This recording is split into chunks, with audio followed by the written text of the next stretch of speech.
It doesn't work. It doesn't work.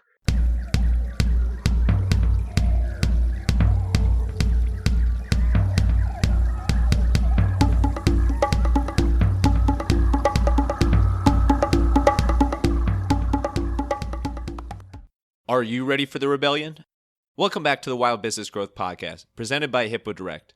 This is your place to hear from a new entrepreneur or innovator every single Wednesday morning who's unleashing creativity to grow their business. I'm your host, Max Brandstetter, digital marketing dude at Hippo Direct, and you can reach me at max@hippodirect.com for help with podcasting or digital marketing. This is episode number 41, and today's guest is Mark Schaefer. He's an all-time top marketing leader, speaker, and best-selling author of several books. His latest book, Marketing Rebellion, is completely shaking up the marketing world and making Fortune 500 CMOs rethink what they're doing. On your mark, get Schaefer. Enjoy the show.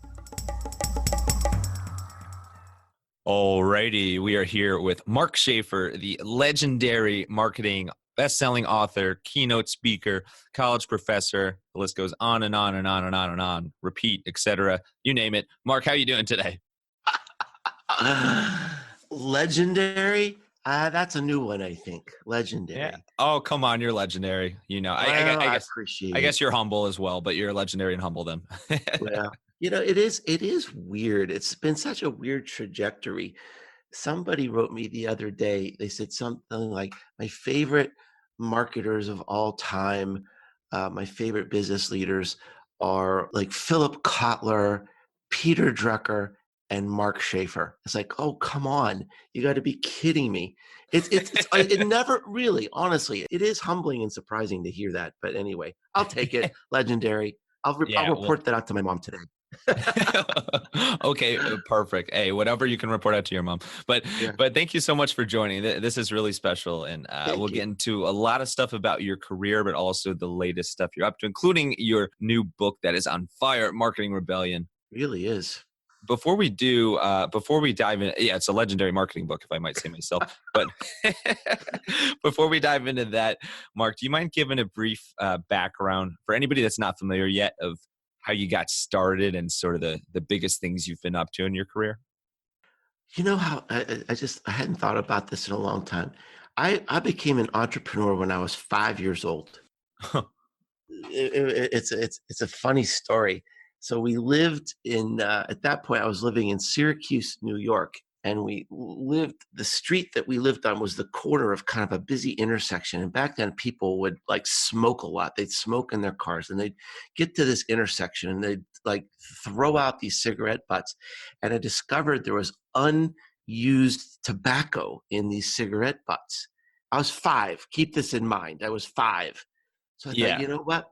I can collect this unused tobacco. It's this resource. It's this gold mine, and I can find a way to resell this tobacco.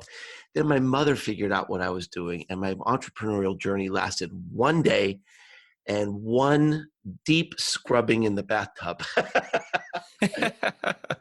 I spent most of my career as a corporate pig dog, working for a Fortune 100 company. And I got to tell you, I have no regrets. I had a great, great career. They paid for 2 master's degrees for me. I got to see the world and learn from some of the greatest minds in the world. I started my own company 10 years ago, 10 and a half, as a consultant. Mm-hmm. My consulting business took off. And back then, 10 years ago, social media was really just starting to emerge as a mainstream marketing channel, and became fascinated with this and immersed myself in it and started a blog. The blog became pretty popular. I still do it. In fact, last week was the 10-year anniversary of my first blog post. Wow. Oh, congrats. Thanks. And I never stopped. If I could figure out a way to make a living just blogging, I think I would do it. I just have so many ideas that I like to explore. And it's such an intellectual challenge to create something every single week that's interesting and relevant and entertaining. It's a lot of fun. It's sort of my drug of choice. So the blog did pretty well, and that led to books, and people became interested in the books. That led to speaking engagements. And really last year for the first time, the lines crossed where I'm now making more money off of speaking than off of consulting. So that's sort of a synopsis of where I am. Wow. Well, it's amazing. Well, congrats for that as well. I mean, everything you've said is just legendary so far. It just But started with cigarette butts. it did like any story. No, that's amazing. I mean, you hear so many stories of entrepreneurs and professionals about, like the lemonade stands and the stories like that, but I don't Yeah. think too many people start at age No. 5. I mean, I did everything. I literally did everything when I was a kid. There used to be I love comic books, and at the Mhm. back of comic books, they had these things they had these deals for kids. You could sell things door to door. And I grew up in a very modest family. So whatever I wanted, I had to figure out a way to buy it myself. If I wanted a bike, I had to buy it myself. Right. I would sell Christmas cards door to door, stationery door to door. I was selling packets of seeds, which was hard to do in urban Pittsburgh. Right. But I think people felt sorry for me, and I sold newspapers. I did everything you could within the limits of my age group to make money. Right. Did you go around selling Primanti Brothers sandwiches to everyone too? Oh no, but I'm impressed that you know Primanti Brothers. Oh, of course. Well, I not to start a little football rivalry here, but I'm originally from Cleveland, so and I have Uh, cousins. I have cousins in I'm Pittsburgh. sorry for you. Very. I Hey, you send my know what? condolences to you and your family. Hey, that's all in the past now. The future's looking bright. It's starting to turn. So Oh, that's we'll true. see. Well, Yeah. We better get back on topic. there we go. All right. That's going to be my favorite soundbite of all time. So thank you. But before we move on here, you mentioned your blog, which is very successful, the blog Grow. Yes. And it is, as a blogger myself and content producer, and in our company's getting more into content, it can become very challenging to keep coming up with these new ideas for blog posts Hmm. and new topics. And in your case, it has turned into books and features as well. Well, what's the best way that you come up with these ideas and decide, hey, okay, this would be something that would be a really good blog topic? Well, it's really more about discipline than creativity. It really is. Hmm. And if you think about our world and you just pay attention to our world, Max, you're deluged with ideas. You're just bombarded with ideas. And it's just a matter of having a mindset and a discipline to look at the world as potential stories or potential blog posts. So Yeah. maybe someone could be inspired by something I say today, something you hear on TV, something you read on the internet, something that you hear in a podcast. So that's discipline number one, is just being aware of everything going on out there and connecting the dots to something relevant with you, with your audience. Number two is having the discipline to write it down right away because you'll lose Yeah. it. Just write it down, and it doesn't have to be the whole idea. Just write the headline for whatever content you're going to create. Then the third discipline is to schedule the time to create content every week, just as though you schedule time to go on a date or go to the gym or go to lunch with friends. You've got to have the discipline to put that time aside to be free to relax and create. When you get to a point where you have to do it and you look at a blank screen, you're never going to be able to do it. But if you have the discipline to keep those ideas coming every day, and then it's your time, you know that time is coming, you're going to look forward to it because it's fun, because you're going to open up that computer and see all those ideas you collected for the week. And now it's time to pick the most fun one and create some content around it. Then it becomes a joy. And when it's a joy, that shows through to your audience. When it becomes a task, when it becomes a burden, then it's never going to work because your audience will be able to sniff that out. Yeah, and it's so important to remember that, because I think a lot of times as content marketers you get kind of bogged down in it. I got so much to get out this week, or so much, and it becomes almost part of a chore. But when you Mhm. think of the parts that are positive and fun about it, I really like what you said about find the most interesting thing you saw that week and write about that or expand that. That's an Mhm. amazing approach to it, because if you find it the most interesting thing, surely your audience and someone else will find it interesting, at least one other person. I'm guessing that everybody that has to create content is also consuming an enormous amount of content, Hmm. even if it's the news or a Netflix show or a professional journal or something. Getting ideas for content is almost unavoidable. It's just making that part of our routine. That's the real key to creativity, I think. Yeah, unless you're walking around with blinders and Yeah. earplugs and hiding from the content world that we're in. You have a new book that is on fire, as we said earlier today. The new book, Marketing Rebellion, which you launched in January of this year, and Mhm. just have not heard enough positive things about this book. Before we dive into the book, I just want to say, Mark, you've created the best hype video I've ever seen for a book. The video for Marketing Rebellion is unbelievable. It's like watching a hype video for your favorite sports team, or, before the Mhm. Super Bowl or something. It's really, really cool. Okay, can you share a little bit about the idea for that video before even the book?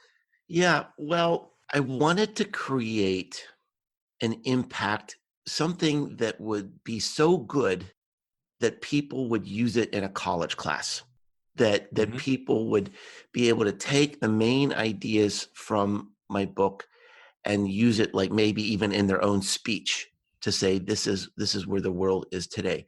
And of course, for those that haven't seen the video, which is almost everybody, it is on YouTube, and you can just Google Marketing Rebellion on YouTube and you can find it. It's less Hmm. than 2 minutes long, but it's sort of a heart pounding view of the current consumer world. And it sets up the idea for the book like, this is where we are today and this is where we need to go. And, you better read this book. So the creative process to create the video was actually so interesting and a lot of fun. I have this thing on my website where anybody can sign up for an hour of my time.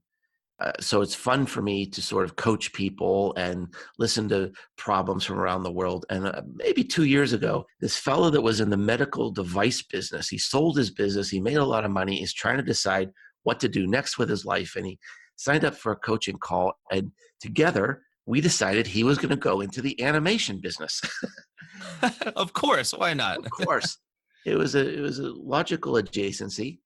And he found these friends in London who were great animators, and he Hmm. sort of liberated them from their day-to-day jobs, and he created this animation studio. And so immediately I thought of him. So I had some examples of what I had in mind. I said, can you do this? He said, yeah. So this is a guy, his name's John Briggs. He owns a company called Food Fight Studios. And it was literally this simple. I found a piece of music because I wanted it to literally be like heart pounding music, exciting music. I found the music and then I wrote a script to the beat of the music. So it would be so I could you read it out loud and it just boom, boom, boom, boom, boom, boom, boom. It goes to the beat of the music. I turned over the music. I turned over the script to John. And what you see is 98% the first draft of what he did. Wow. Literally, it was like change a color here, change a color there, and it's finished. It was incredible how easy this was, how talented the people were at this studio. The vision just matched. I mean, I wrote the script in 45 minutes, let's say, at the most. The hardest part was finding the music. I bought the license for the music. I wrote the script, turned it over to John, and the video was done. And there's been people love it. And now I'm also using that to open my speech. Oh, I was curious about that. I thought that would make a lot Yeah, of to, sense. to yeah to kind of and people when I play the video, they cheer.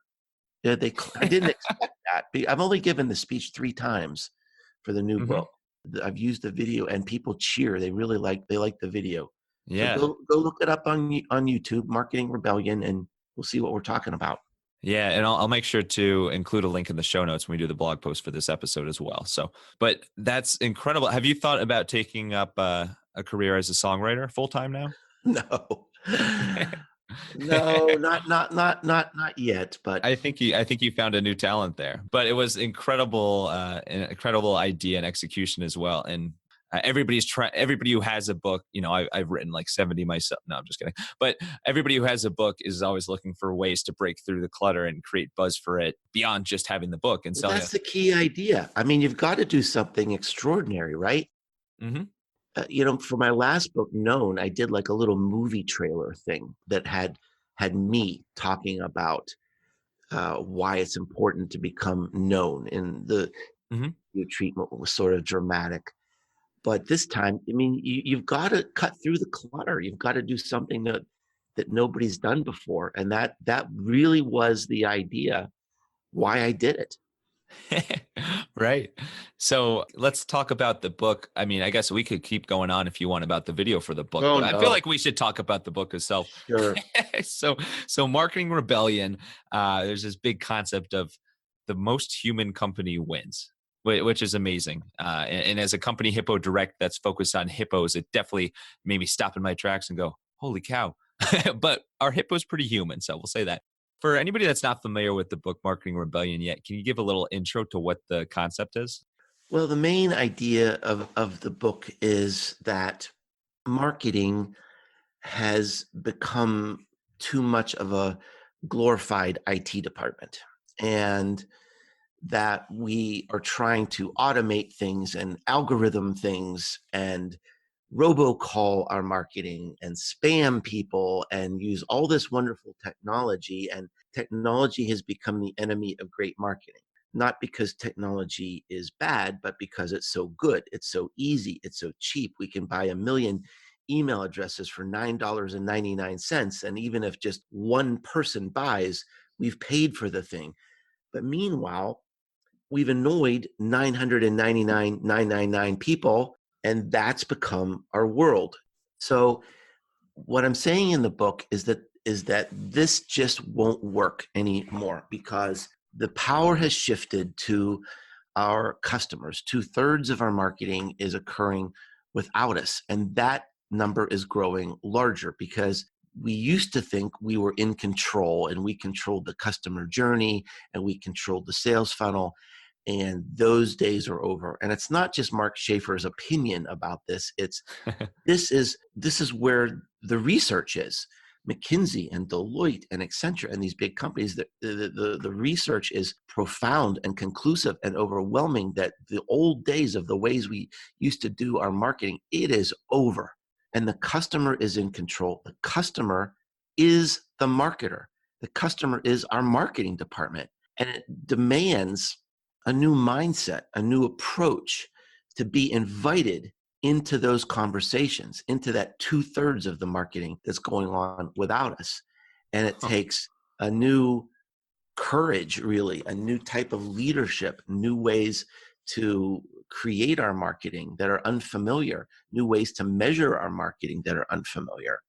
But we don't have a choice, because that is where the world is. That's where the world is going. And nobody believes our ads. Nobody sees our ads. If they see them, they don't believe them. And the companies of the past that were built by advertising impressions, we see this going on with the big CPG companies like Procter and Gamble and Unilever. Their brands are dying. Yeah. And the companies that instead shed that tradition and build their businesses on brands on human impressions instead of advertising impressions, those are the companies that will win going forward. Yeah. And it's crazy. I mean, we see it just in the social media world, how quickly things change, but on a larger scope over time, the marketing trends. When did you realize that when you were trying to put your finger on this and Hmm. bring it to its most simple terms, when did Yeah. you realize that this wasn't just things changing over time? This deserves a marketing rebellion. This is something bigger here. Well, there literally was a moment where I haven't talked about this. There was a moment where I was working on the book, and it was about a year ago. Actually, it was almost exactly a year ago. I realized I was wrong, that I was going down the wrong path, and I had to rewrite the book, because when I write a book, unlike some people in our field, it's not to prove my own ideas or prove my own hypothesis. I let the research write the book.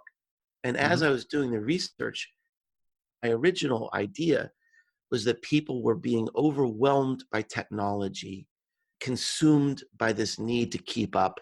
And that's partly right. But the bigger change is not that technology has moved away from us, but literally our customers have moved away from us. We are marketing in a way that is irrelevant. And when this dawned on me, when I was just became overwhelmed by the implications of some of this research, there was literally a moment where I sort of gasped and realized I don't know what it means to be a marketer today. Huh. The implications of this research are so profound. All this stuff that we used to believe about loyalty and sales funnels and the customer journey, it doesn't work. It doesn't work. We have to completely think about marketing in a different way. We have to reimagine what it means to be a marketer. And I was filled really with trepidation thinking about, I don't know, what does it mean to write about this? Are people going to just reject this?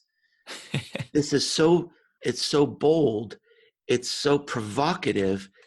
I had fear about writing about this new world because I thought there would be a backlash.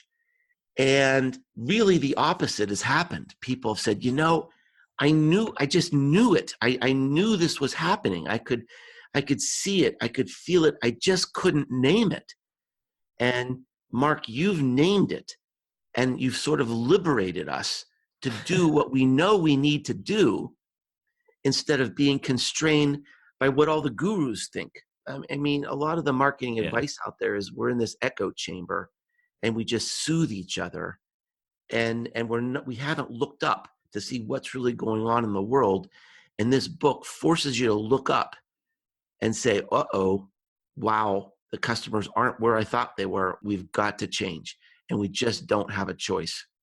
Yeah, and you anticipated a rebellion against your own your own rebellion. So pretty impressive that actually the opposite has happened, and people are really, really embracing this. Well, it was a risky book. I mean, it was Yeah. just a risky book because I thought there's a good chance that people will really hate this. And maybe they do, but the ones that have hated it, they haven't said so. Right. The feedback has been pretty big on the book, as you mentioned. It's just people are embracing it, they're loving it, they're talking about it everywhere. The reviews have been very good.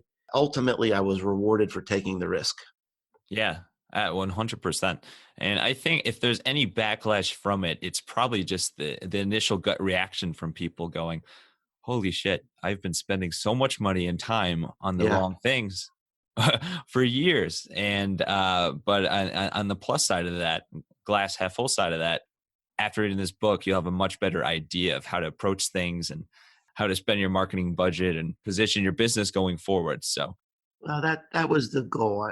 And that was the hard part of after having this realization, then what do you do about it? That was the hard part. And I'm a teacher and I'm a consultant. So yeah. I had to figure this out. You just can't say, "Oh, well, the world has changed and things don't work anymore." That's not fair. Good luck. Yeah, good luck. You've got to figure out, okay, practically, what can a person do? What can a company do? And it's hard, what we need to do next. Yeah. So, what's the biggest thing that any company or brand then can do to be more human and have more success going forward? Well, the overarching idea of the book is that we need to get reconnected with our true customer needs, the unmet and underserved needs of our customers.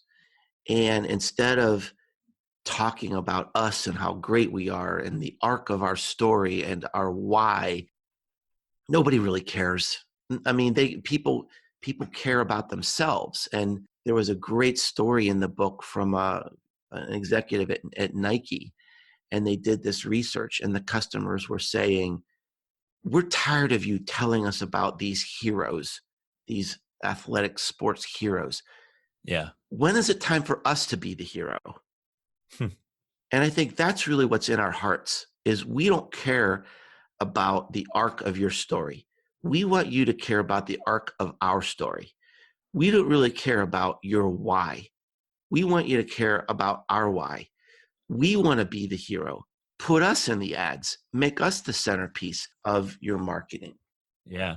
And really, so I look at the book by exploring what I call the constant human truths that aren't going to be changing over time, that people want to belong. They want to find meaning and purpose. They want to be acknowledged. They want to be loved. They want to protect their self-interests and find some measure of success in this world. And that's different than lemon scented. A little bit. You know, I mean, that's Right. different than 20 cents off. Yeah.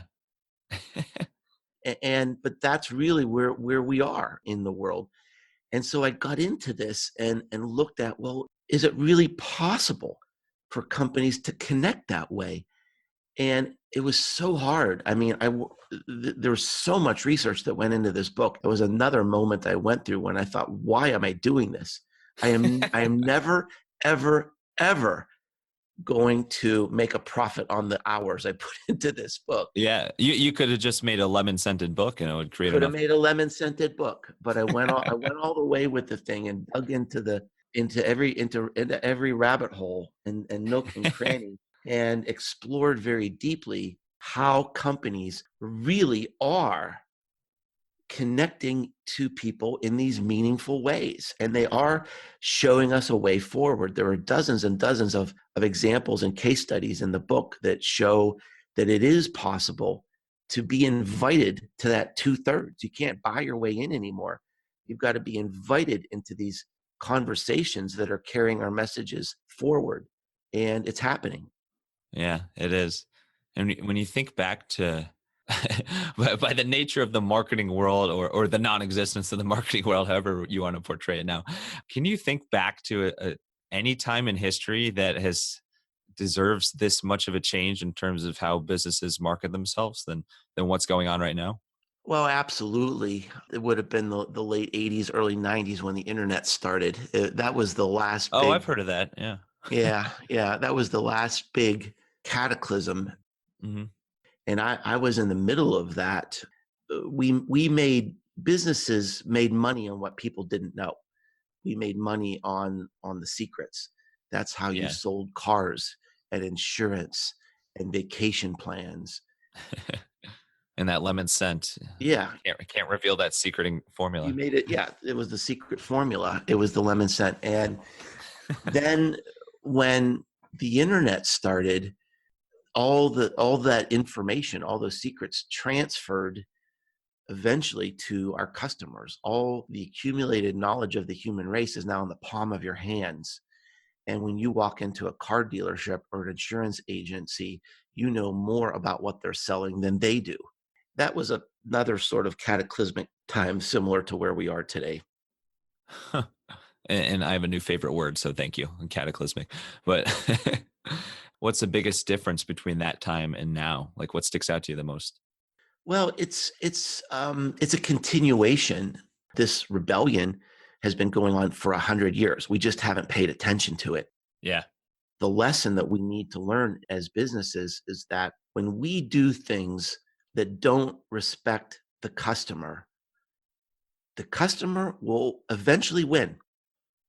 And somebody asked me, what's the point of this rebellion? Every rebellion has some purpose. And I said, in my mind, it's these consumers marching on our doors who have just had it with all the crap, with all the abuse and the annoyance and the interruptions. And they're holding this big sign that says, respect me.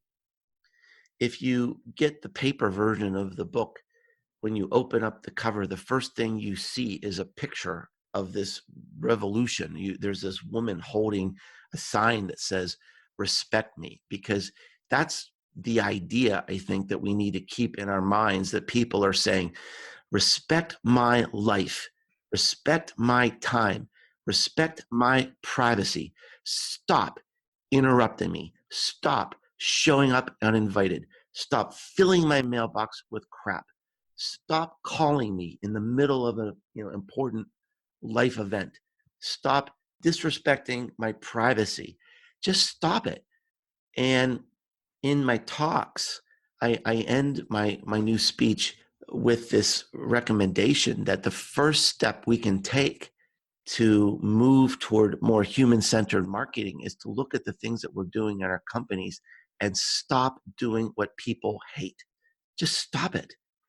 Get out there, talk to people, connect to people, find out about these unmet or underserved human needs, these constant truths that our customers are crying out for, and think about where we fit in this puzzle, and then go do that. Yeah. And it goes back to what you were saying earlier about things that you enjoy personally or take joy in or that you find are fun when you're thinking of ideas to write about. Same concept goes when you use empathy to your audience and your consumers. What are they going to like? What are they not going to hate? Why would you do something that they hate? So Yeah. it comes full circle. Hey, wild listeners. Have you been wanting to start a podcast for yourself or your business but didn't know where to start? Or do you have a podcast of your own but you're struggling with the time commitment? I'd love to help. Shoot me an email at max@hippodirect.com with any podcasting questions you have. I'm also happy to jump on a 30-minute call where we can discuss your idea, planning, production, promotion, and other elements of the podcasting world. Let your podcast run wild. Let's transition to a segment here on inspiration and creativity. So we talked a little bit about creativity earlier, and you made some really, really interesting points about, it's not just creativity. It might be even more being disciplined and being more focused on everything you're soaking up. Mhm. But I got an open-end question for you here. What do you do to stay creative? Well, I find that I'm not creative when I'm stressed. Yep. Sometimes that's out of your control when you're a business professional that has customers. Sometimes you have to do things that you don't want to do. Sometimes you've got to do a sprint and get things done, and it can be difficult and stressful, but that's life. If that's the sort of life that you live every day, well, at least for me, then you're not going to be creative. So perhaps that's even like the fourth discipline is you've got to find ways to let go and free your mind and relax, Yeah. or that creativity isn't going to flow. It's amazing how ideas just start to flow when I'm disconnected from the internet and I'm like on a long plane flight or a long car ride.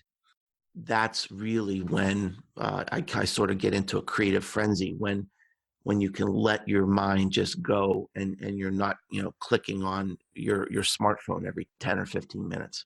Yeah, and this is, you are certainly a man of your word because when we were initially connected to get the ball rolling for this podcast, you said, I'd love to, but I'm going on vacation, so come speak to me later.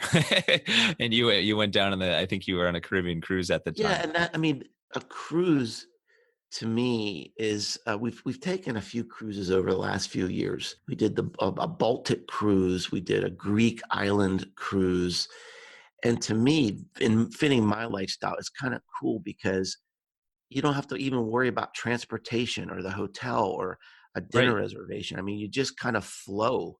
Yeah, yeah, you know how you're getting from A to B. Yeah, and just trying to, when you're out in the middle of a sea, trying to get on the internet, it's just a hassle. It Mhm. just doesn't belong. That has been a way for me to really unwind. And I find Yeah. when I get into those environments, when you're sitting on a beach or something, you almost like need a notepad because there's so many ideas coming to you because all of a sudden your mind is free to connect all those dots. Yeah, it's amazing the way your mind works when you're not trying to use it. There's so much in that sort of Yeah. the subconscious or however you want to call it, but your resting mind. So that's a lot of stuff in terms of sort of how you relax and spend your free time, I guess, in that regard. How about people? Who's been most inspiring to you on this business journey of yours? I mean, gosh, there's just so many. The person who's had the most impact on me was Peter Drucker. Now, Peter Drucker is a famous Yeah. business management consultant and author, and he's one of the most influential thought leaders in the world. But the reason he's special to me in particular is because he was my teacher physically in a classroom for 3 years, and when I was in graduate school, and he was my mentor and my teacher. I studied under him for 3 years, and there's not a week that goes by. Sometimes there's not a day that goes by that I don't hear his voice in my mind. He had just an incredible impact on my business style, on my lifestyle, on my approach to consulting, approach to writing. I mean, when you Yeah. read a Peter Drucker book, literally he's talking to you. Literally, that is just the same exact way as he speaks to you in a classroom. And Yeah. people often tell me that same thing when they read my books. They say it's like you're talking to me across the table. And certainly Peter Drucker's style is showing up there. It's not your typical business book. Right. It's Dr. Drucker teaching you a lesson today over coffee. And it's the same thing. You hear his humor in his books. You hear Hmm. his experience in his books, and you hear his kindness in his books. And that certainly shows up, I think, in my writing too. It's so powerful when somebody creates such a voice for themselves that you can carry it with you, even when you're not directly talking to them. But you've had that very, very fortunate experience of actually learning from him directly. So that's incredible. So my dad's our company founder and president. Mhm. He is a huge Peter Drucker fan himself. And one of the things that he talks about in terms of Drucker is that one of his biggest lessons was it's often more important to decide what not to do than what to do. So Mhm. that's a legendary lesson from them. Are there any other lessons from Peter that stick out to you? He was one of the people in this world, one of those rare people in the world who could distill the most complex ideas into its very essence. Hmm. So one time somebody asked him, Dr. Drucker, you consult to tech companies and coal companies and food companies and aerospace companies. How can you possibly know so much about these companies that you can go in and be meaningful? Hmm. And he said, oh, it's very simple. He said, any company you go into, you just look for a few things. He said, the first thing I look for is the place clean? And he said, if the main facility isn't clean, that's a sign of deeper problems. He said, if some place is clean, I'll never forget this. These were his exact words. He said, if the place isn't clean, spotlessly clean, then the people don't respect the product, the process, and the customers. Wow. So that's just an example of just the way he sees the world in this simplified way that creates these profound truths. Yeah. So I mean, an amazing, unforgettable time of my life.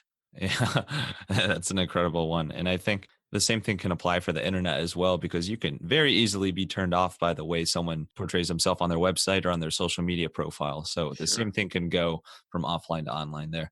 Yeah. How about resources? Do you have like a favorite business book or business podcast other than your own of all time? Well, gosh, just I'll name a few. Sure. I love the people at BuzzSumo. Hmm. They do incredible work. They give away a lot of free research. Their blog is very valuable because they analyze billions of pieces of content to try to find patterns to help you go forward. My favorite podcast is Mitch Joel's 6 Pixels of Separation. And It's weird because I think he's done like almost like, I want to say like 700 episodes now. Huh. And that was, I don't know if it was luck or what, but I think that was the first podcast I ever subscribed to. And Mitch is so wise. And because he's become so successful, he attracts the very best guests, the smartest guests. He recently had Tom Peters on his show, for example. Huh. So, 6 Pixels of Separation is an excellent podcast. I read a lot. I read a lot of business books. Yeah. Most business books are fluffy, to be honest with you. I'm disappointed by most business books because they have like one idea and then 240 pages of examples of one idea. Yeah. But I like Chip and Dan Heath wrote a book last year called The Power of Moments, which I feature in my book. Yes. And that is my kind of book because it's based on new research and new insights backed up with great case studies about how we can create business values by building peak moments into our customer experiences. So that's a recent book that I liked very much. Wow. Yeah. And we've had previous guests talk about that. I think Rebecca Radice, maybe Gina Schreck as well, spoke Mhm. about that book. It's clearly an impactful, powerful book. So I definitely trust your taste in knowledge. Let's move on to another section here. This is a fan favorite section. So this is the Wild Business Shout Out of the Week. The Wild Business Shout Out of the Week. So yeah, it's just like your Marketing Rebellion video. But Wild Business Shout of the Week. This is where we talk about a recent marketing campaign or ad or brand that caught our attention, disrupted through the clutter, stood out to us, and chat about it for a little bit. What's the example that you want to use? Well, one of the things that's so inspiring to me these days is that the young people, the digital natives in our world that are now coming into business leadership positions, Mhm. they're really showing us the way because they look at what we've done through our traditional marketing and advertising programs and they look around and they say, who would do that? That's just, I mean, who would do that? So Beats me. a lot of the great marketing today is coming from the next generation, the new people coming up. And my favorite company right now is Glossier.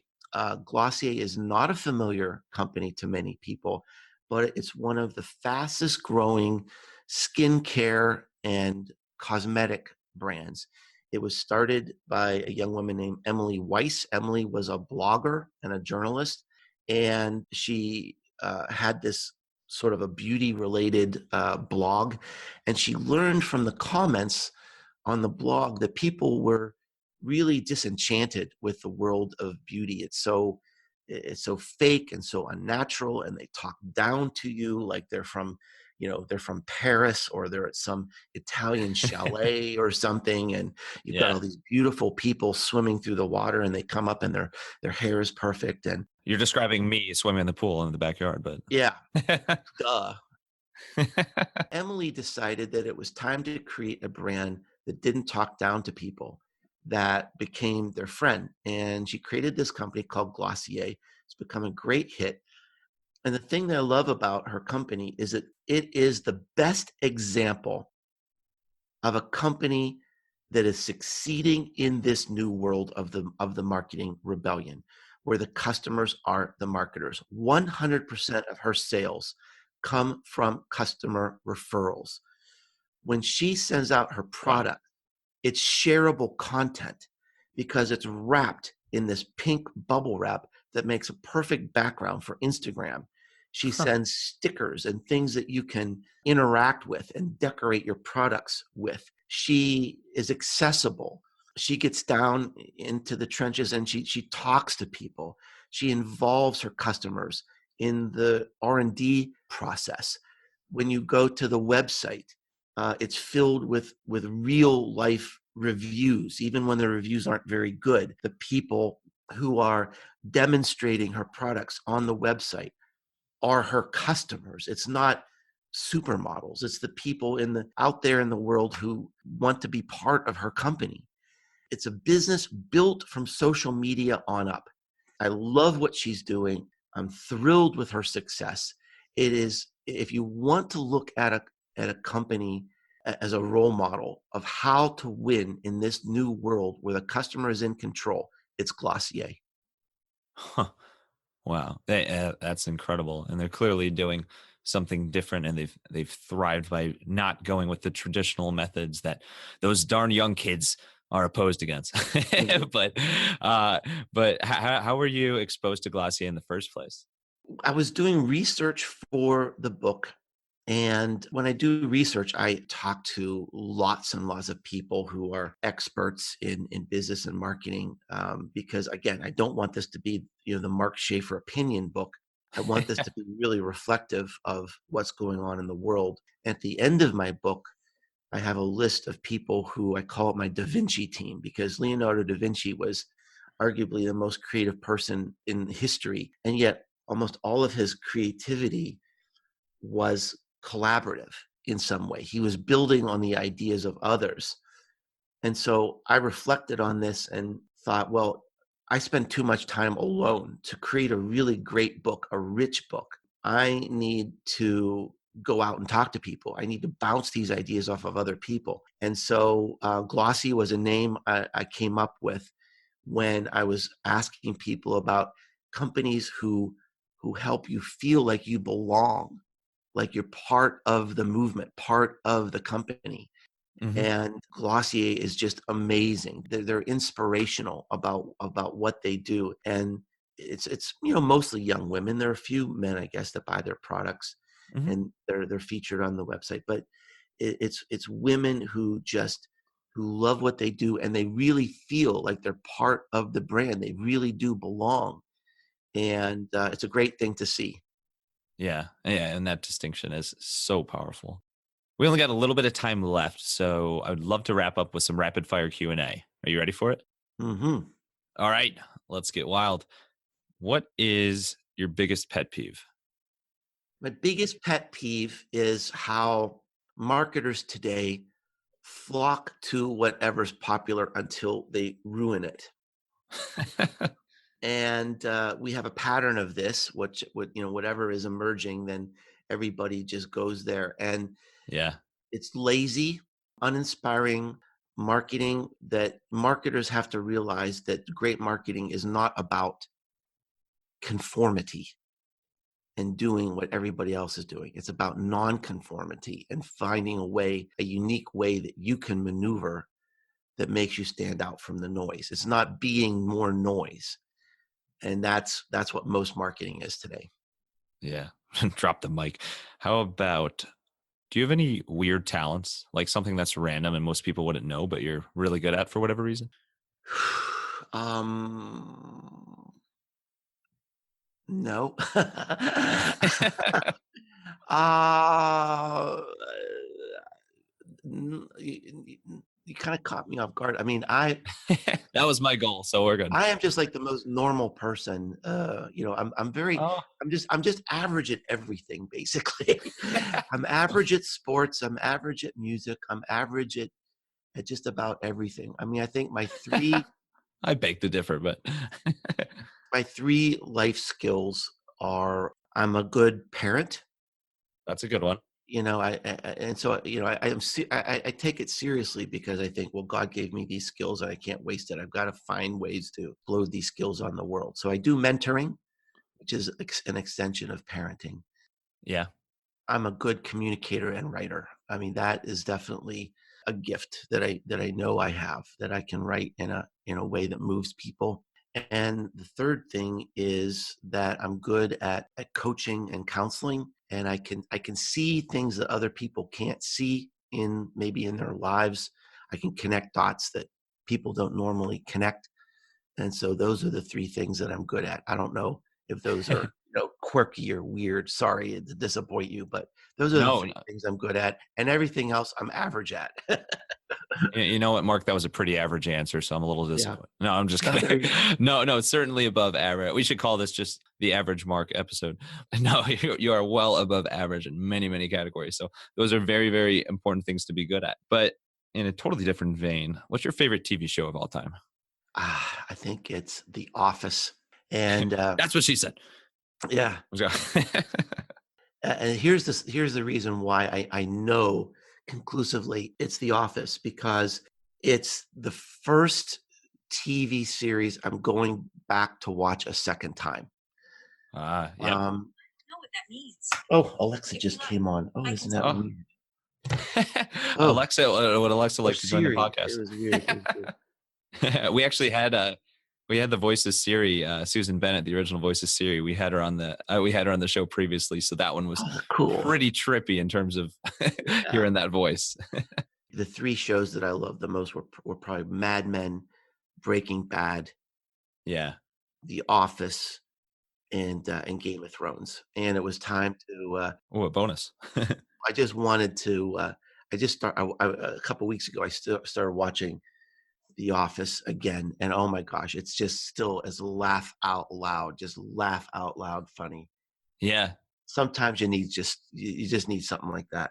Yeah, it's so easy to put on. Yeah, and so many. I've never heard a show that was so well liked by such a large amount of people, and Mhm. it's really evergreen because you can go back and watch it. I mean, some people just have it up, and it feels like all the time in the background. There's so many good ones there, and Michael Scott is just an absolute legend. Maybe the common thread of those four shows is that the writing is so good that power comes from what's not said. Mhm. It's a look, it's a glance. Some of the most powerful moments on Mad Men were just the expression on someone's face. Yes. So maybe, so I guess I appreciate great writing. All four of those shows just have amazing, amazing scripts. Yeah. Well, as a highly touted famous songwriter yourself, I understand Yeah. the writing praise. But last question here. I know you reside at least most of the time in Knoxville, Tennessee, correct? Yes. So what is your favorite part of living there? Shout out Vol Nation. The people are nice. It's a very livable city. It's a college town. If you like the outdoors, there's no better place to be. We have a temperate climate. We Mhm. actually have a forested mountain biking trail in the city limits of Knoxville. Oh, wow. We have a river. You can go boating. You can do kayaking in downtown Knoxville. We have every kind of outdoor activity. We're in the foothills of the Great Smoky Mountain Yeah. National Park. We're just a short drive away from national forests and national parks and caves and camping and anything you want to do. And I love the outdoors. Yeah. And I moved here from Los Angeles in the 90s and just fell in love with this area. And I've had Wow. chances to move away, and this is my home and this is where I'm going to stay. I don't blame you. Yeah, it's a really special place. I've only been there once just for a day or two, but I can see for anybody who likes the outdoors, I can see that it's just Yeah. a It's a dream on earth beautiful place, and it's springtime here now, and here. spring doesn't come to East Tennessee. Spring explodes in East Tennessee with Mhm. Boom. the trees and the wildflowers, and it's a magical place. And Knoxville's a very, very cool city, and I encourage people to come and give it a try because it's a fun city. Yeah, I think you got the new city slogan there. Knoxville, more magical than Disney World. So, Yeah. all right. Well, thank you so much, Mark. This has Thank you. been amazing. And before we sign off here, what's the best place for people to connect with you? You can find everything about me at businessesgrow.com. You can find my blog, my podcast called The Marketing Companion, my books, and lots of other cool resources on there. Bam, very cool. And now the stage is yours, as it is very often. Any final thoughts? Anything you'd like to end with? The most human company wins. Go forward, figure it out, because that's what's going to drive your business success in the future. Humans might as well be humans. Thank you, Mark Schaefer, you wonderful human, for coming on the podcast. And thank you, wild listeners, for tuning in to another episode. If you're so kind to invite our podcast, conversations, and brand into your lives, here's what you can do. If you're not already, make sure to subscribe on your favorite podcast app and leave us a 5-star review on Apple Podcasts. You can also take a look through our marketing and business growth resources at hippodirect.com/blog and hippodirect.com/newsletter. That newsletter is the Hippo Digest, and it's your weekly recap of creative marketing from all around the web. Finally, you're always welcome to say hey on your favorite social media platform at the handles Hippo Direct and Max Brandstetter. Until next time, let your business run wild. Bring on the bongos!